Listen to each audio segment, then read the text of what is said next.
On the subject of the Palestinians, here's Alex in North London. Alex, go ahead, sir.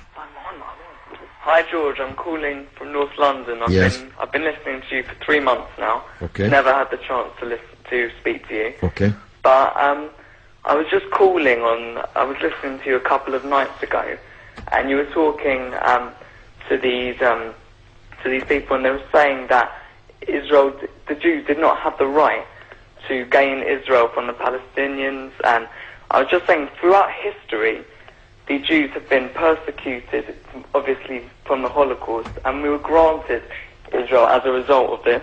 And I feel that granted by whom? We were granted from Britain and other countries. Granted us that. Well, what right did Britain have to grant you somebody else's country?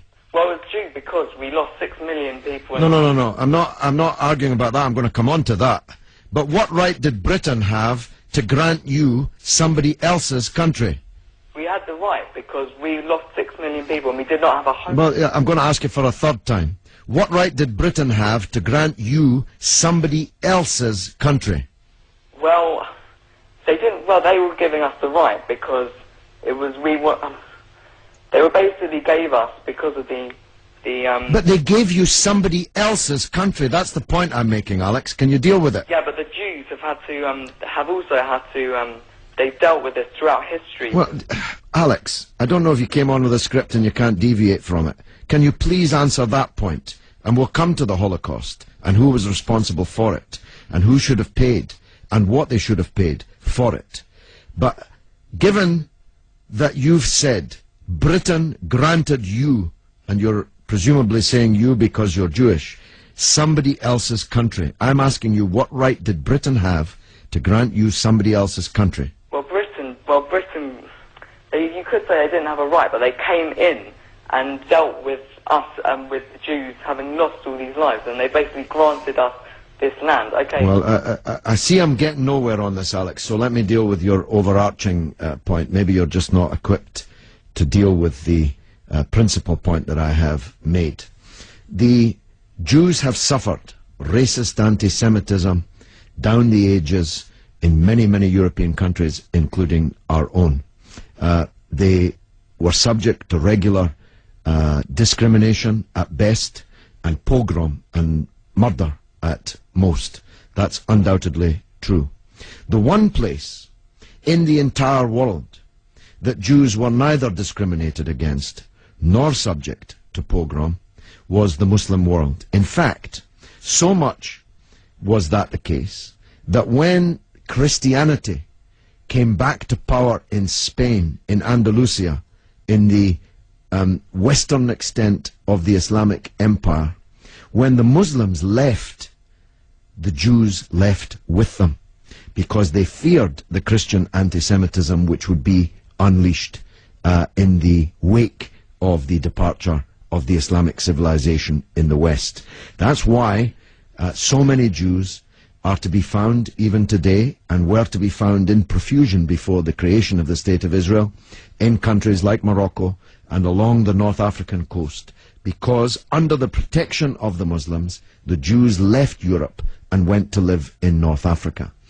The Palestine that was wiped off the map when Britain granted you somebody else's country had Jews living side by side with Christians and Muslims for century upon century without the slightest trace of discrimination or violence or pogrom. So, what's happened is that Christian anti-Semitism in Europe, which massacred 6 million Jews in the greatest crime in human history, was paid for not by the Christian countries of Europe that either practiced or turned a blind eye to that anti-Semitism, but was paid by the very people who were completely innocent of that Holocaust, who had never persecuted the Jews, who had never pogromed the Jews.